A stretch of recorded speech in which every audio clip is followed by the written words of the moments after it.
receber o pregador desta tarde, princípio da tarde, o missionário Afonso Simão e a sua esposa, para ser conhecida. Venha aqui, serva do Senhor, venha aqui. Nossos filhos que vivem ali no Brasil já há algum tempo, há 12 anos, e estão por aqui porque, como bom angolano, não esquece de vir a casa experimentar do bom funche, do bom calulu, do bom lombi da terra, né? Uau! Vamos então receber este casal como mandam as regras dos santos, que os nossos filhos sejam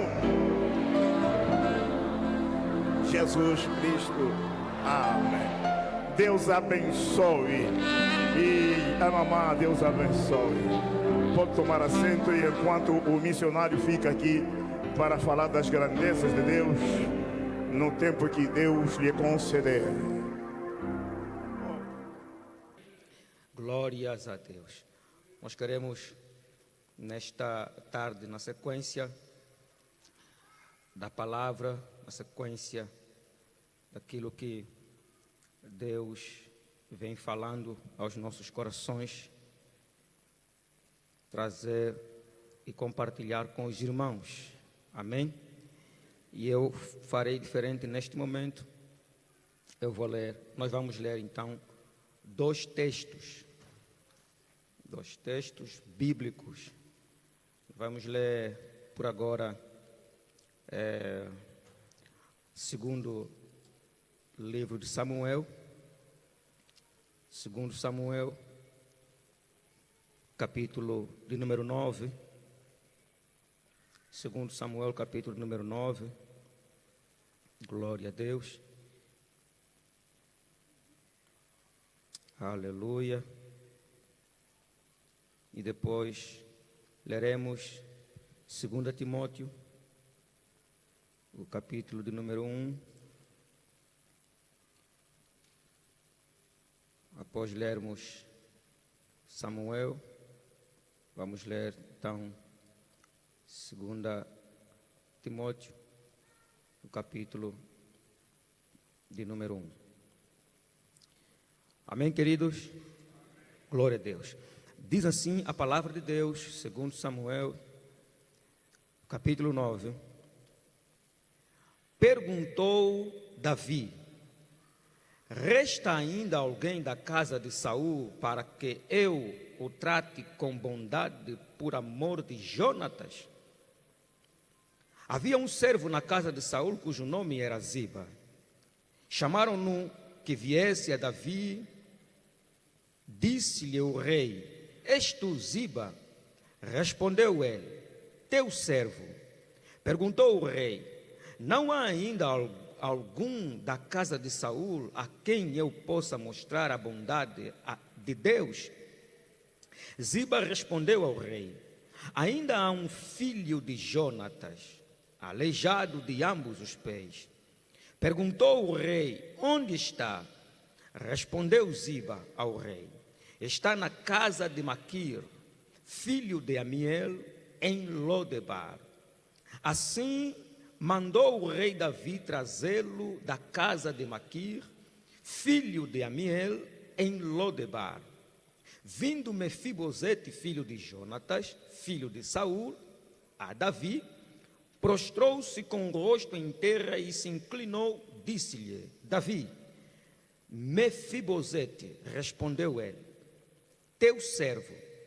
Disse-lhe Davi: não temas, pois de certo usarei de bondade contigo por amor de Jonatas teu pai, e te restituirei todas as terras de Saul teu pai, e tu sempre comerás pão à minha mesa. Mefibosete se inclinou e disse: quem é teu servo para teres olhado para um cão morto, tal como eu? Então o rei chamou a Ziba, servo de Saul, e lhe disse: tu, o que pertencia a Saul e a toda a sua casa, dei ao filho de teu senhor. Trabalhar-lhe-ás a terra, tu e teus filhos e teus servos, e recolherás os frutos para que o filho de o filho de teu Senhor tenha pão que coma, e Mefibosete, filho do teu Senhor, sempre comerá pão à minha mesa. Tinha Ziba 15 filhos e 20 servos. Então disse Ziba ao rei: conforme tudo o que o meu senhor o rei mandar a seu servo, assim fará ele. Assim Mefibosete comeu à mesa de Davi como um dos filhos do rei. Amém. Amém. Vamos então achar aqui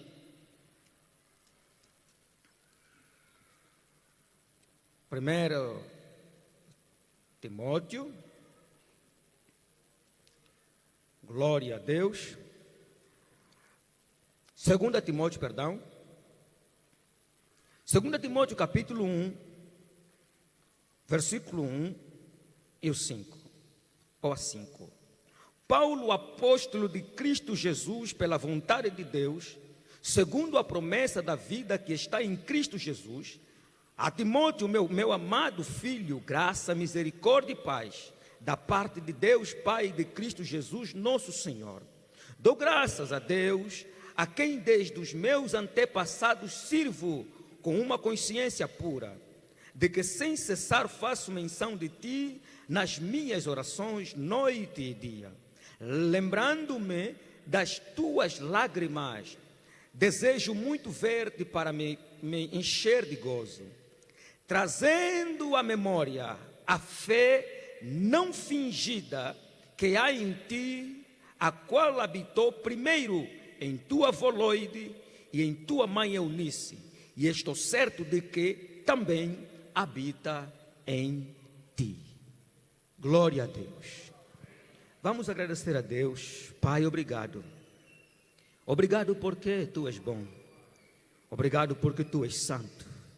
Obrigado porque tu és justo. Obrigado porque tu és poderoso. Obrigado porque nunca houve, não há e jamais haverá Deus como o Senhor. Obrigado pelo teu imensurável amor. Obrigado pela tua bondade e a tua fidelidade. Obrigado, Senhor, pelos cuidados às nossas vidas que têm sido constante, permanente e abundante. Obrigado, Senhor da glória, pelo pão, pela água. Obrigado pelo sustento de cada dia que o Senhor tem, Deus, prosperado nas nossas vidas. Obrigado, Senhor, por todos aqueles que estão neste momento, neste lugar, porque certamente o Senhor fará proeza na sua vida. Obrigado, Deus da glória, por este tempo, por este momento. Obrigado pela vida do teu servo, reverendo Francisco. Obrigado, Senhor, pela tua igreja. Obrigado por esta palavra. Obrigado porque ela entrará na nossa mente, não ficará somente na nossa mente, ela descerá em nossos corações para sermos transformados, restaurados e renovados para a glória e honra do teu nome. Obrigado, Senhor, porque o Senhor repreendeu, está repreendendo e repreenderá a Satanás e todos os seus demônios e permitirá com que o seu Espírito Santo se mova neste lugar através da sua palavra. Ó Deus, e nós cremos que enquanto ela for proclamada neste momento, o Senhor curará, transformará, vai transformar, vai restaurar e renovar nossas vidas. Obrigado por tudo que és, por tudo que fizeste, por tudo que estás fazendo e por tudo que o Senhor há de fazer. Muito obrigado. Em Jesus Cristo nós te agradecemos eternamente. Amém. Glória a Deus. Louvar a Deus mais uma vez por essa grande e rica oportunidade de compartilharmos a palavra de Deus, de falarmos das grandezas do reino do Senhor nosso Deus, sobre um direcionamento, uma direção de família, da igreja, como sendo o nosso porto seguro. Eu fiz referência no culto anterior que é um assunto de extrema importância a ser abordado, né? Família e igreja. E creio que alguns pontos que já foram mencionados, que já mencionei no culto mais cedo, serão novamente mencionados agora, porque há necessidade da repetição dos ensinamentos, porque o poder da repetição é tão grande que só assim nós conseguimos guardar, memorizar na nossa mente. Quanto mais nós repetirmos alguma coisa, mais nós vamos nos familiarizando com aquilo, e aquilo vai estar fincado na nossa alma, no nosso espírito, no nosso coração e na nossa mente. Por isso é importante a repetição, né? Há um poder enorme na repetição. Por isso não se chateie se você ouvir alguma coisa que já ouviu de manhã, para quem já esteve cá no primeiro culto, tá? Talvez para ti não vai servir mais nada, mas para quem não teve aqui ainda, vai ser algo que pode mudar a sua vida. Amém? E eu começo por dizer que a igreja é o lugar de comunhão. Repito, a igreja é um lugar de comunhão. É um lugar de encontro e de reencontro. Não só entre nós, irmãos, em Cristo Jesus, mas também um lugar de encontro com Deus. Um lugar aonde nos encontramos para adorarmos a Deus, para glorificarmos o seu nome. A igreja como corpo de Cristo. Como corpo, entenda. A igreja como corpo de Cristo. Obviamente, a igreja tem um papel social, porque a igreja, além de ser uma instituição religiosa que tem um documento, né? Ela reúne o corpo de Cristo. Então, a igreja como sendo o corpo de Cristo, e a igreja institucional.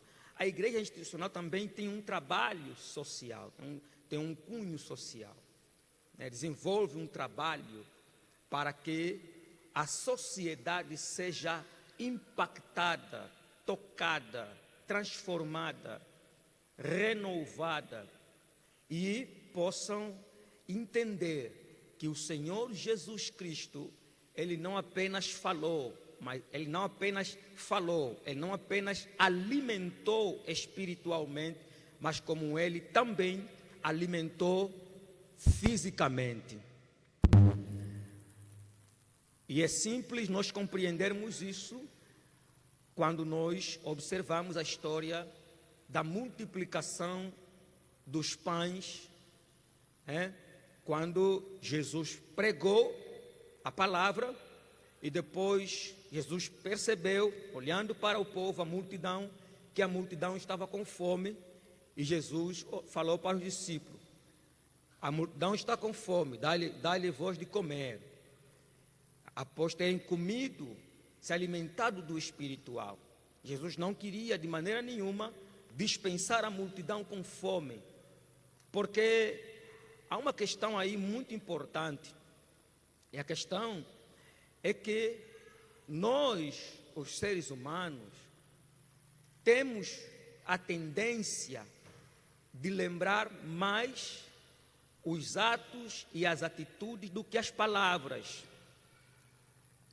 Por mais que Jesus tenha liberado palavra ali, mas imagine que a multidão saísse dali com fome, barriga vazia, e pelo caminho aparecesse alguém,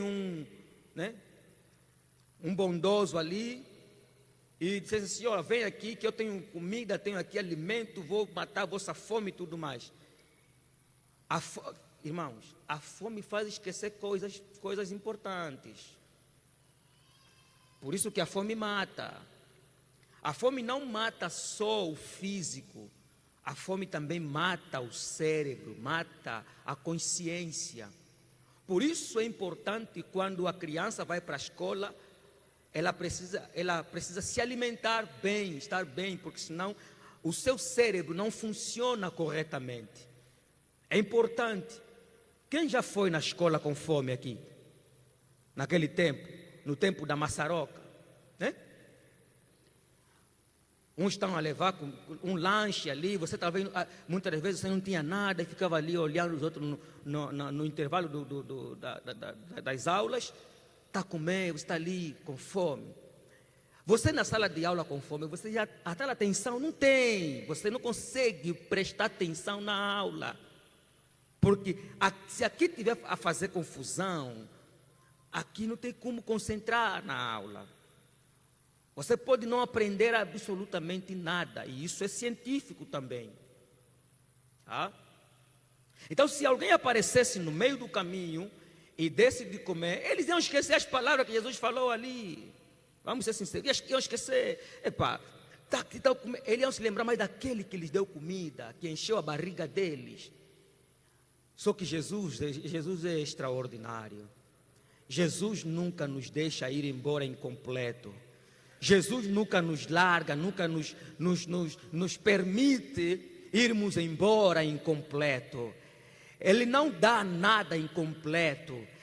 O que Ele faz na nossa vida, Ele faz de maneira plena e absoluta. Ele não faz nada pela metade. Ele faz tudo completo, tudo pleno. Para quê?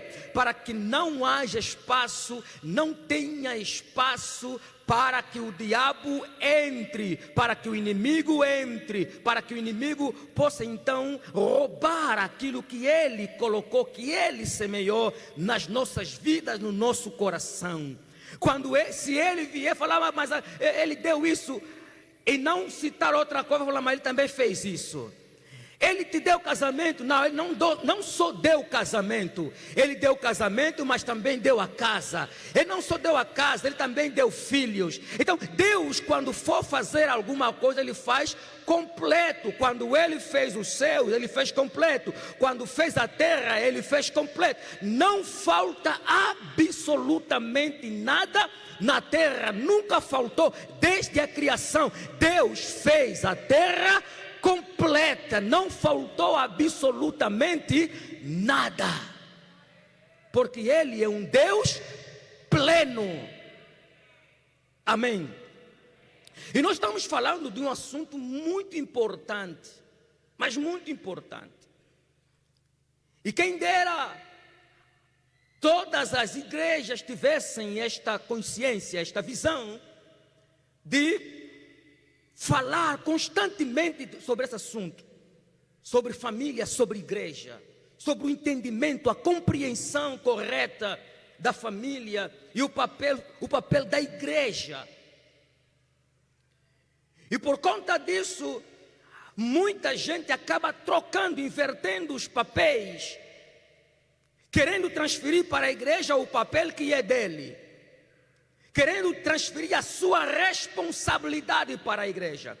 Se você não educou teu filho, se você não educou a tua filha, se você não instruiu, se você não ensinou, não implantou, não inculcou valores e princípios no teu filho, não responsabiliza a igreja.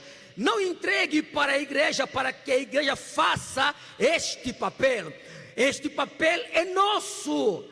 Deus nos deu a autoridade para que nós possamos constituir essa família, e constituindo ela, Ele também nos deu o poder, a autoridade, a sabedoria para instruí-la, para cuidá-la, para educá-la, para orientá-la, para direcioná-la no bom caminho, para que esta família seja uma família forte e estruturada. Quando a gente olha aqui No texto de 2 Timóteo, a gente vê algo extraordinário, alguma coisa importante que Paulo vai falar aqui. E observa que ele primeiro fala dele mesmo. Apesar que ele, no começo, ele perseguia a igreja, né? Perseguia os cristãos, que após ter o encontro com Cristo, mudou o cenário, mudou a questão, mudou a situação, né? Ele começou então agora a fazer aquilo que ele perseguia. Mas ele fazia isso lá atrás com o conhecimento que ele obteve lá atrás também. Ele conhecia as Escrituras, ele conhecia a Torá. Paulo conhecia. Paulo era um homem estudado, Paulo era um homem intelectual, Paulo era um homem inteligente. Paulo estudou aos pés de Gamaliel, um homem na época considerado um dos mais sábios. Paulo estava aprendendo aos pés de Gamaliel. E ainda assim Paulo, ele perseguia a igreja, ele perseguia o cristianismo, porque havia uma distorção no seu conhecimento, nas informações que ele tinha. Por isso ele fala no versículo de número 3, dou graças a Deus a quem desde os meus antepassados sirvo. Então ele entendeu que já servia a Deus desde os seus antepassados. Existem pessoas que elas são tão sinceras, mesmo quando estão erradas. Nos seus erros eles são sinceros. Só que também tem pessoas que não são sinceros na sua verdade. Há pessoas que são tão sinceros, mesmo estando errado, mas eles fazem com toda a sinceridade do coração. Por exemplo, vamos aqui citar aí uma religião que pega a estátua e ela forma e se prostra e adora e fica ali. Ele faz aquilo com toda a sinceridade. E ele tem tempo, tem hora. Vamos falar dos muçulmanos, por exemplo. A gente sabe, é só aqui no Hoje Ainda. Quando chega a 12 horas, o que é que eles fazem? Eles param tudo, fecham as portas e vão para a mesquita fazer o quê? Rezar lá, buscar lá. Eles são tão sinceros, mas errados. Mas eles são sinceros.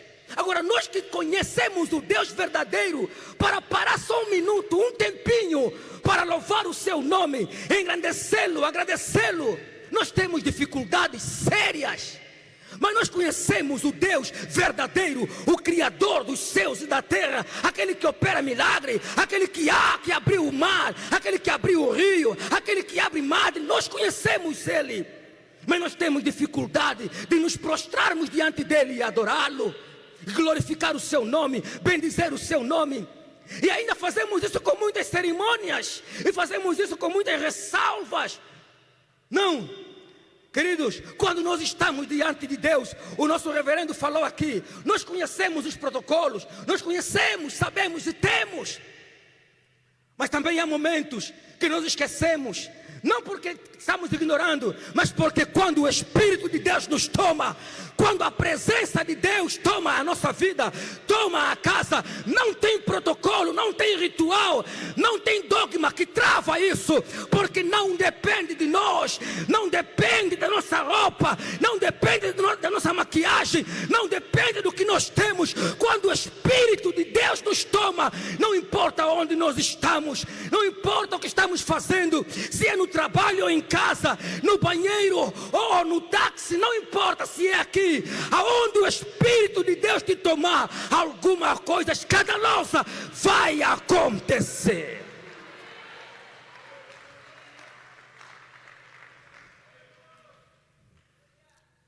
E Paulo está a dizer para Timóteo: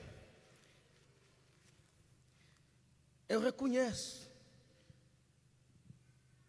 eu sei que há em ti alguma coisa importante, só que isso é herança, e essa herança vem da tua avó, só que não ficou só na tua avó, passou para tua mãe, e da tua mãe agora passou para você.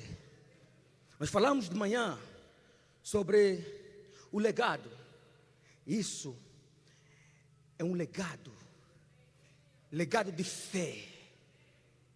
Legado de fé. Eu conheço a fé que há em ti. Essa fé que há em ti é a mesma fé que havia na tua avó. É a mesma fé que havia na tua mãe. É esta fé que está em você. Olha Timóteo, olha a responsabilidade de Timóteo, carregando um legado de fé. Agora, de Timóteo para frente dependia dele. Ele poderia enterrar esse legado ou fazer com que este legado continue para frente.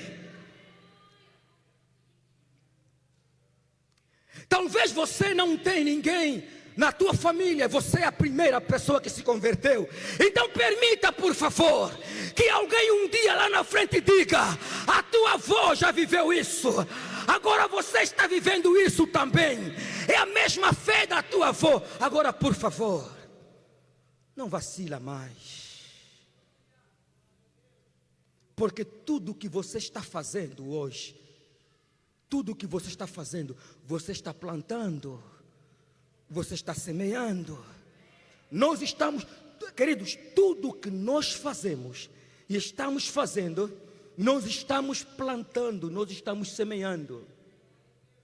E não pense tu que é simplesmente coisas boas, até as ruins também, as coisas ruins que você está fazendo, você está plantando. Alguém um dia vai colher isto. Você pode não colher o que você está plantando hoje, mas saiba que alguém um dia vai colher. Quer seja coisas boas, quer seja coisa ruim. Mas a nossa oração nesta manhã ou nesta tarde é que plantemos coisas boas, para que as nossas gerações que venham possam colher coisas boas e positivas também. Tem gente que não é demônio, está vivendo certas situações, não é ainda o tal demônio, sabe? E nós temos um problema, e acredito que isso seja algo cultural, que a gente acredita muito que tudo que os feiticeiros fazem, os bruxos fazem, o diabo faz, dá certo. Mas temos dificuldade de acreditar no poder de Deus. Nós damos mais ênfase ao diabo do que ao poder de Deus.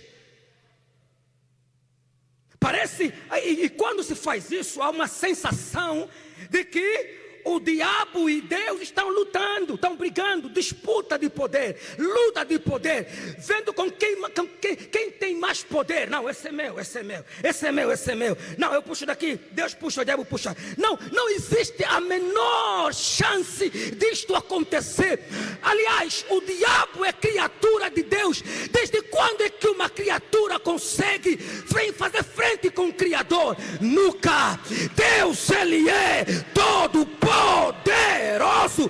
Ele tem poder nos céus, tem poder na terra, tem poder debaixo da terra. O diabo não está numa disputa com Deus, numa queda de braço com Deus, para ver quem é mais forte, quem é mais poderoso. Não existe isso. Até porque, para o diabo cair dos céus, Deus não moveu um dedo. Foi o anjo que lhe expulsou. Não foi Deus, assim, Deus deixou o seu trono. Satanás, agora é minha vez, vou te derrubar. Não, foi o anjo que expulsou ele. Para baixo, para a terra. Você imagina um ser que faz tudo, só falando. O que ele faz falando. Às vezes nós não temos a noção da dimensão do Deus que nós servimos, da grandeza, da profundidade do Deus que nós servimos, do poder, da autoridade do Deus que nós servimos, do que Ele pode fazer. Às vezes nós perdemos esta noção. Mas também em algum momento, algumas vezes, é possível a gente relevar isto, porque a maneira como nós o vemos, a maneira como nós o conhecemos, vai determinar a forma como nós o olhamos, a forma como nós o acreditamos. Depende muito. Por isso, o Evangelho, ele não é somente do ouvir falar, ele não é somente de você ouvir, não. O Evangelho é o Evangelho de experiência. Quando você vive uma experiência com Deus, você não é mais a mesma coisa, e a tua vida não é mais a mesma coisa. Quando você vive experiência com Deus, não é mais por aquilo que você ouviu, não, mas é por aquilo que você viu e viveu. Por isso, quando alguém te fala assim, eu estou te falando uma coisa, isso é assim, não só porque eu ouvi, eu não estou te falando porque eu ouvi, eu estou te falando porque eu vivi. O testemunho é outro, o peso da palavra de quem viu e de quem viveu é completamente diferente. Por isso, se você nunca viveu uma experiência no Evangelho, com o Evangelho lhe convido, viva, busque uma experiência com Deus, no Evangelho, na sua palavra, e você verá que não será mais possível você se alongar dele. Porque quem já pisou de verdade no Santo dos Santos, em outro lugar, não sabe viver. Então olha o legado que a avó de Timóteo deixou: fé. E eu disse de manhã, há muita gente lutando para construir bens, riqueza, patrimônio. Está errado? Absolutamente não. E é bom que a gente faça isso, para não deixar filhos e mulheres miseráveis, e fazer como aquele servo de Eliseu, né? Que morreu e deixou dívidas. Depois os credores tiveram que buscar os filhos, para serem entregues como o pagamento da dívida. Não, nós não podemos ter esse comportamento.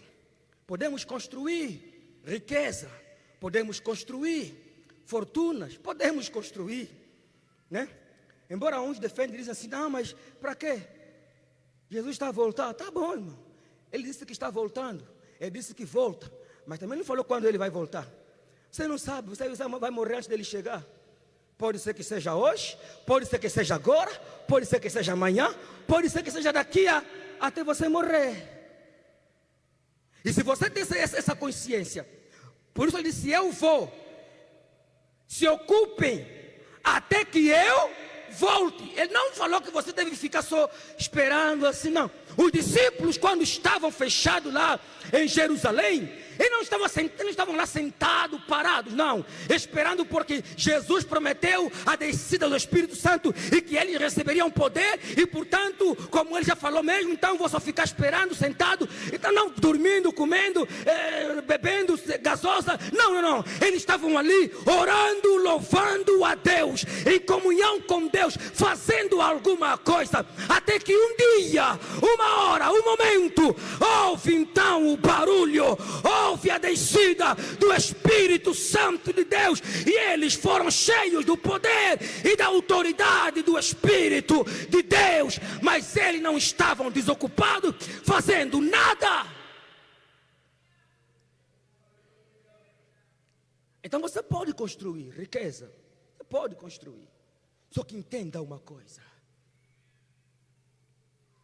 não existe riqueza, não existe patrimônio, não existe bens que suplantam o caráter, o bom nome, a moralidade, a fé, a espiritualidade. Eu disse de manhã e repito: a chuva e o vento podem destruir a tua casa que você quer deixar para os teus filhos. A chuva e o vento podem levar o teu carro. Os buracos podem levar o teu carro. Mas não tem chuva, não tem buraco, não tem vento que leva a fé. Não tem nada que arrasta o legado de fé, o legado espiritual, o legado moral, o legado de uma vida ilibada, de alguém que não vendeu a sua alma, de alguém que não vendeu o seu coração, de alguém que não vendeu o seu corpo. Não estou dizendo que você não terá oportunidades, você vai ter muita oportunidade, sobretudo quando alguém olhar o teu potencial, quando alguém vê você algo diferente. E aliás, as oportunidades mesmo elas vêm na tua vida, sabe por quê? Porque elas estão enxergando algo em você que você mesmo não está enxergando, que muitos não estão enxergando, e ele quer isso. Aliás, às vezes ele não quer aproveitar daquilo, ele quer acabar com aquilo, e te faz proposta para você vender, negociar, renunciar o bom nome, o teu legado, a fé, a espiritualidade. E quando você se dar conta, você já perdeu. Você já perdeu. Os convites vão surgir, as propostas vão surgir, as oportunidades vão surgir. E elas, quando surgem, parecem decentes, parecem boas. Isso vai mudar minha vida, vai mudar minha família. Esse carro aqui, na minha garagem, é top. Esse cargo na empresa é top. Esse cargo, quando eu atingir esse cargo, vou andar de fato, vou acessar alguns lugares que ninguém acessa. Vai mesmo, vai acessar esses lugares, só que vai perder o acesso mais esperado, o acesso da eternidade. Vai perder o acesso da eternidade. Não perca o acesso da eternidade pelos acessos terrenos. Não perca. A gente fala assim: não, eu vou só entrar porque eu tenho que ganhar eles. Cuidado com isso. Cuidado. Nem todo mundo foi chamado para isso. Cuidado. Por isso, Salmos fala: bem-aventurado o homem que não anda segundo o conselho dos ímpios, e nem se assenta na roda dos escarnecedores. Antes tem o seu prazer na lei do Senhor, e na sua lei medita de dia e de noite. Escuta, ele está dizendo: bem-aventurado o homem que não anda segundo o conselho dos ímpios. Ele não está dizendo bem-aventurado o homem que não ouve o conselho dos ímpios, que não recebe o conselho. Você vai ouvir, você vai receber. O problema não é ouvir, o problema não é receber, o problema é andar segundo o conselho dos ímpios. Você não pode, nós não podemos andar segundo o conselho dos ímpios, nem se assentar na roda dos zombadores da fé, dos zombadores de Cristo, do Evangelho, da fé cristã. Não podemos de maneira alguma comungar, nem mesmo comungar com eles. Isso é construção de legado. De legado. Não espere um dia os teus filhos andarem na rua de cabeça baixa, ou fugindo das pessoas, ou se escondendo das pessoas, porque vão dizer para ele: é que está vendo aquele aí? É filho do fulano. Está vendo aquele fulano? Qual que é a referência dele? Aquele bandido aí. Olha só a referência do crente. Olha a referência do crente. Aquele aldrabão, aquele caloteiro. Esse aí é filho dele. Esse aqui também vai sair pai dele, esse aqui. Olha o legado. Olha a herança. Estamos falando de família, estamos falando de igreja. Olha a herança que nós podemos deixar para os nossos filhos. E nós, sobretudo quem já tem filho, sabe que não vive mais para si. Ele vive para Deus e para os filhos. Tudo que faz pensando em Deus e nos filhos. Porque você mesmo já foi, já era. Agora trabalha só já para que os teus filhos gozem de algo extraordinário. Algo extraordinário. Tá? de algo extraordinário. Vamos para terminar. E isso aconteceu com este menino chamado Mefibosete. Para quem não sabe, Mefibosete era filho de Jonatas. E Jonatas esteve numa situação complexa, uma situação difícil, complicada. Eu não sei o que seria de mim na condição, na posição de Jonatas, porque era difícil. Imagina você, filho de rei, tá? Você, filho de rei, amigo de alguém que vai se tornar rei no lugar do teu pai. O problema não é só que este teu amigo, que pode suceder o seu pai, tá? Vai suceder o teu pai. O problema é que esse teu amigo, sucedendo o teu pai, acaba a tua história. Não, você não está entendendo a gravidade disso. Pensa comigo numa situação como essa. Você é o sucessor do teu pai. Só que no meio do caminho surge outra pessoa. E esta pessoa é teu amigo depois, fica teu amigo. Só que nessa caminhada, você depois vai descobrir, vai entender, vai perceber que esse teu amigo aqui, afinal de contas, não é você que vai suceder o teu pai. O risco é ele, teu amigo, suceder o teu pai. E como é que fica você que está na linha sucessória? Isso é muito profundo. Como é que você reage numa situação como essa? Ele está para subir para o reinado, está a caminhar para isso. E você é a pessoa, por lei e por direito, a assumir o reinado. Só que está aqui é teu amigo. E você jura lealdade com ele. Agora você vê, o pai quer matar o teu amigo, para não lhe tirar o lugar. Só que você sabe que o pai matando o teu amigo, você não tem inimigo, não tem perigo de perder a sucessão. Você vai assumir o reinado. E o teu amigo não morrendo, o teu pai morrendo, o teu amigo vai assumir o reinado. Só que a vida do teu amigo está na tua mão. A vida do teu amigo está na tua mão. Ou seja, a tua história, o teu reinado, só depende de você. Mas ainda assim, pela lealdade, ele está abrindo mão da sucessão do reinado. Ele está falando assim, não tem problema, eu juro lealdade pela minha alma contigo. Você teria coragem de fazer isso? Teria coragem de fazer isso? Então ele assume aquilo e não tem mais volta, porque lealdade é assim, lealdade é um caminho sem volta.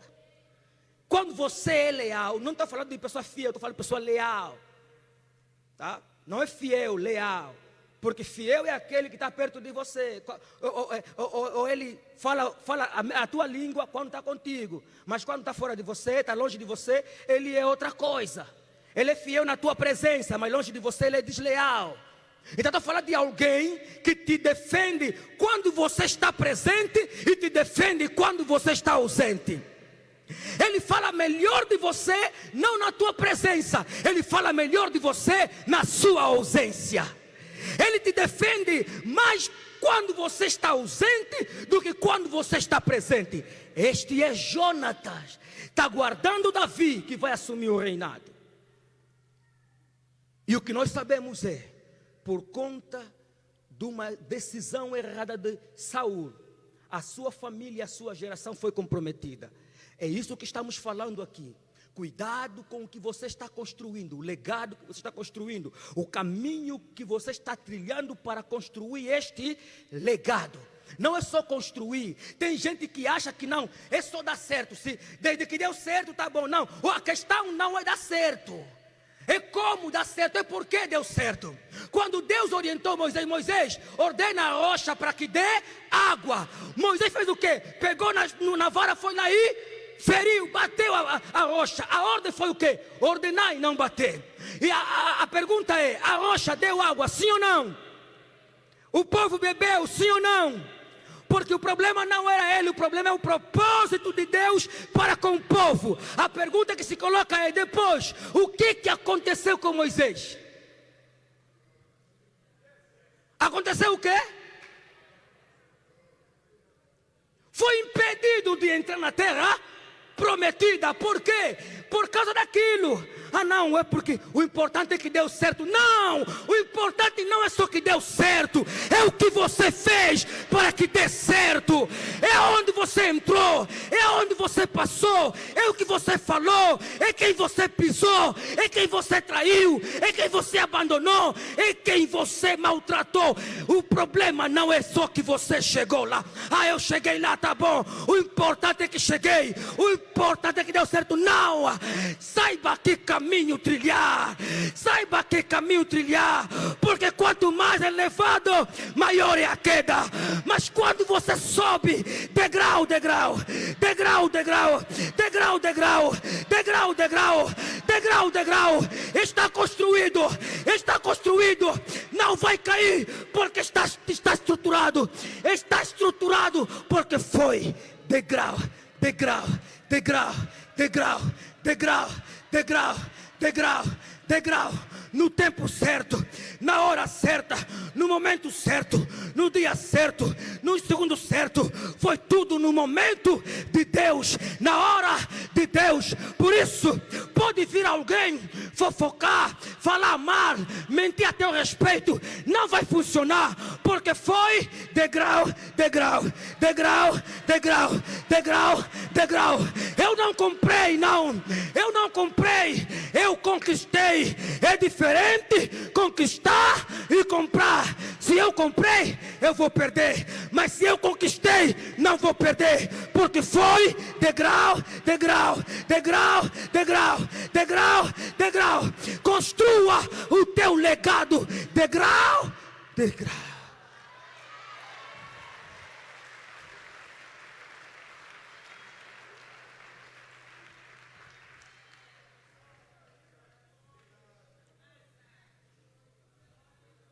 Escuta,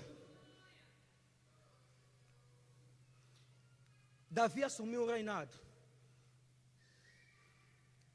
Saul jurou lealdade, Jonas jurou lealdade.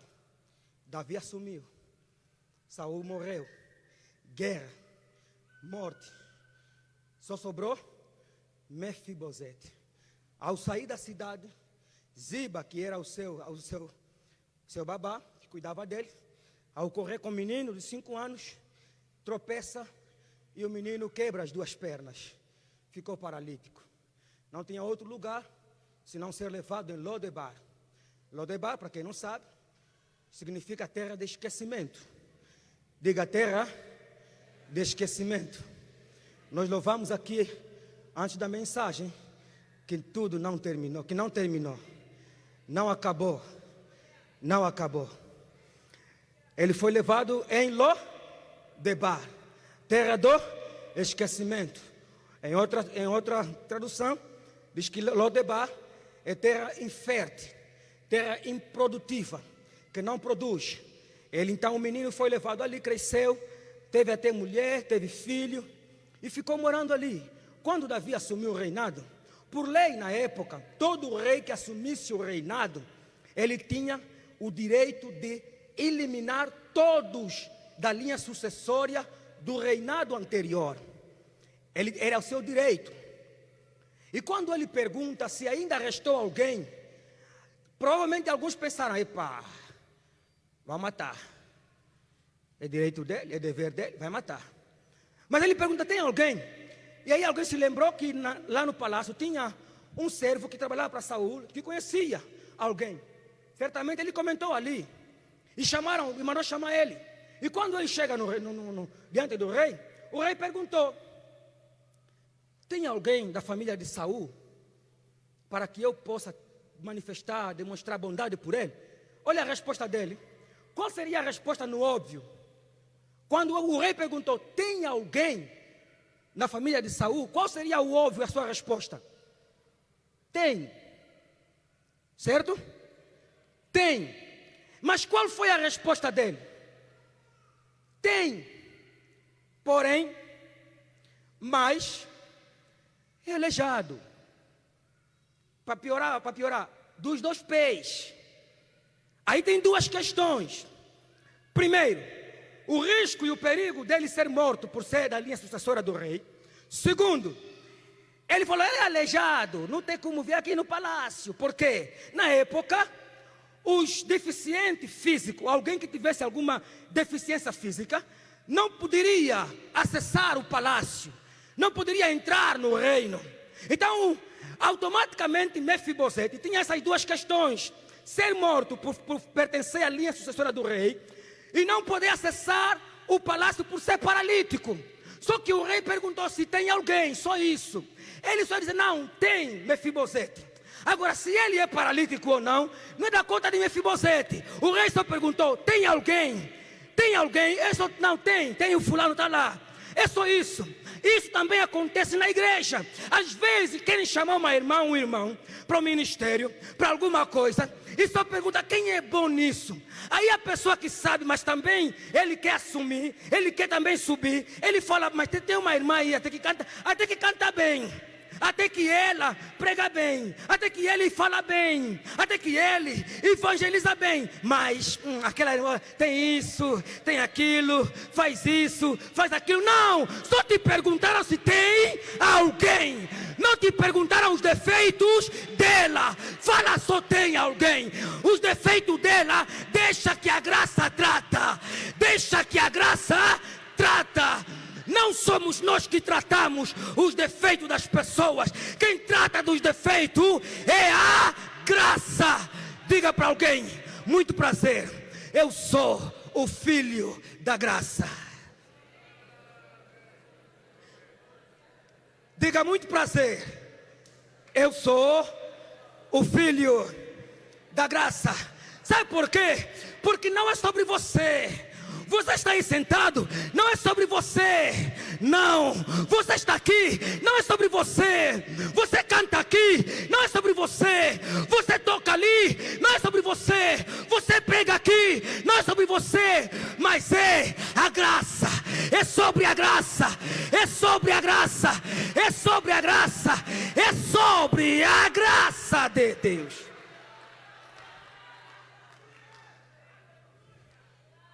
E o rei falou: vai lhe buscar. Se é aleijado, eu não sei. Se tem defeito, eu não sei. O problema é que alguém lá atrás semeou. Eu não tenho o que fazer, não tenho escolha. Ele tem que colher.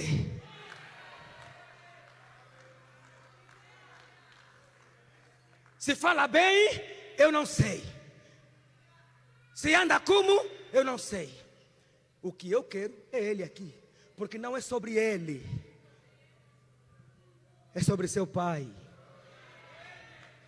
Chama. Busca.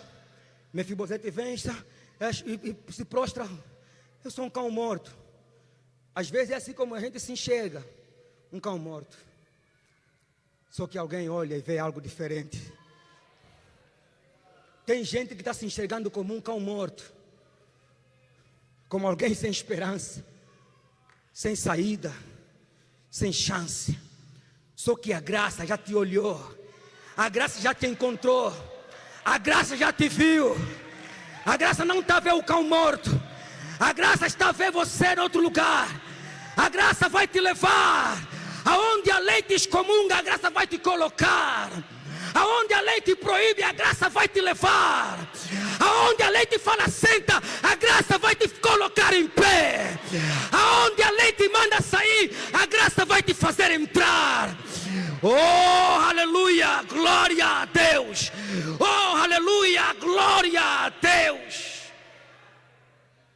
E quando ele entra no palácio, e ali aconteceu, o rei disse: eu vou restituir tudo. Vou restituir, mas não só isso. Embora ele vai ter tudo, mas tudo que ele vai ter vai ficar lá. Ele vai comer todos os dias na minha mesa. Além de comer todos os dias na minha mesa, ele vai ser como filho do rei.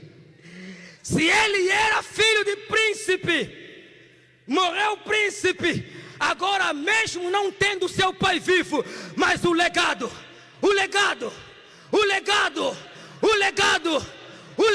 lhe colocou numa posição de filho do rei. Ele se tornou príncipe, mesmo o seu pai estando morto. Por quê? Porque o seu pai construiu um legado, deixou um legado. Jonatas entendeu, não é sobre mim, não é agora, lá na frente alguma coisa vai acontecer.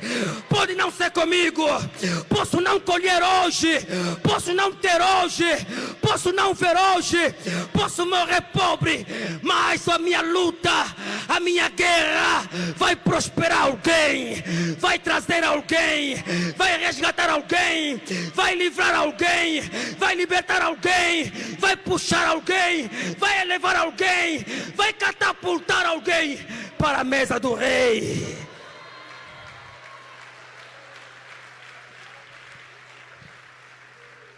Com permissão ao nosso reverendo, fique em pé e vamos terminar. Só quero te falar uma coisa muito importante para nós terminarmos.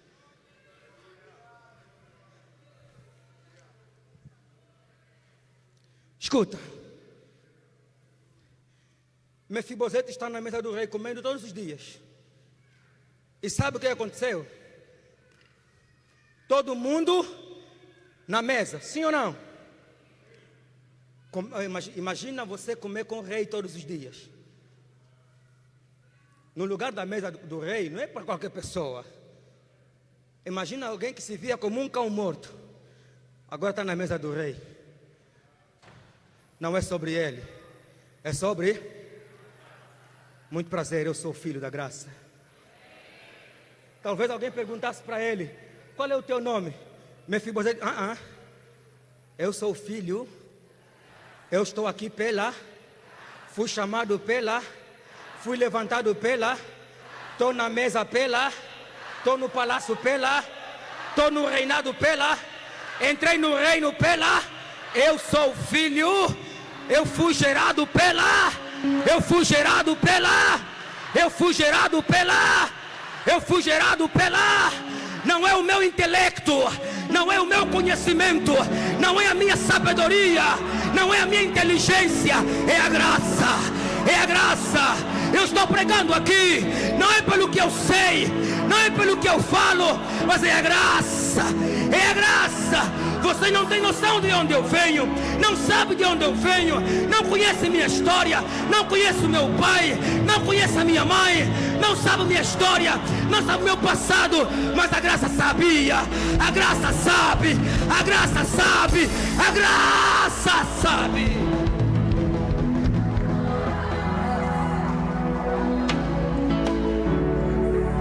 Olha aqui, olha aqui, olha aqui, olha aqui.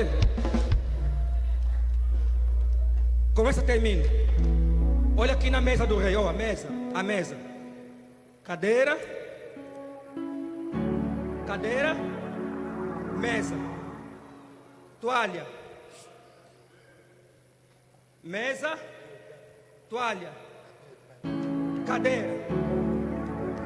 Paralítico dos dois, sentado aonde? Na mesa. Ou o que a graça faz? Ou o que a graça faz? Isso é graça.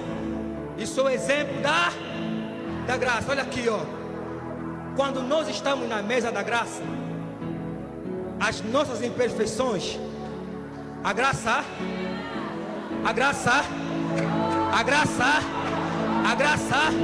a nossa nudez, a graça A nossa nudez, a graça. Aqui somos todos iguais. Estamos se olhar nos olhos. Parece que ninguém tem defeito, mas aqui tem defeito. É paralítico, mas está na mesa da graça. Ele está na mesa, porque a toalha, a mesa está cobrindo a sua graça. Não é você, não sou eu. Deixa a graça cuidar, deixa a graça fazer, deixa a graça tratar. Construa o teu legado, construa o teu legado de grau em grau, de grau em grau. Não é sobre você e nunca foi, nunca será. Quando você for chamado, saiba. Quando você for convocado, saiba que não é sobre você. Não é sobre você, é sobre a graça. É sobre alguém que um dia lá atrás já dobrou o joelho por você, já clamou por você, já jejuou por você, já intercedeu por você, já buscou por você, já subiu um monte por você, já perdeu noites por você, já chorou por você, já sofreu por você, já batalhou por você. Se não alguém humano, o Senhor Jesus Cristo de Nazaré. Se não alguém humano terreno, o Senhor Jesus. Ele fez esse caminho, Ele fez este caminho, Ele fez este caminho. Não é a tua inteligência, não é a tua sabedoria, não é o teu intelecto, não é o teu estudo, não é a tua formação, não é os teus links, não é o teu conhecimento, não é a tua influência, não é. Quando a graça quer te elevar, ela te eleva, independente de seres conhecido ou não, independente de ter defeito ou não, Ele te eleva. Feche os teus olhos. Oh, somente a graça. Aleluia. É pela graça, pela graça, pela graça. Eu sou livre, Livre para acessar, eu sou livre. acessar o reino celestial. Pela graça, Não é sobre mim, pela graça, não é por mim. eu sou livre. Livre para caminhar. Eu sou livre pela graça. Pela graça. Nós somos livres. Sou livre. Eu sou livre. Sou livre. É pela graça.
Conche para bacanda rabacala bacandara recalamando rebasere maclontre play kelomasaria electropacandara bagaraba suria cantolo bacandara rebacandara bagassora bacandara.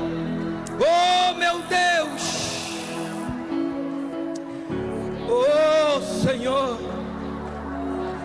Somente o Senhor. Somente o Senhor. Somente o Senhor. Somente a graça, somente a graça, somente a graça. Somente a graça. Se estamos aqui é pela graça.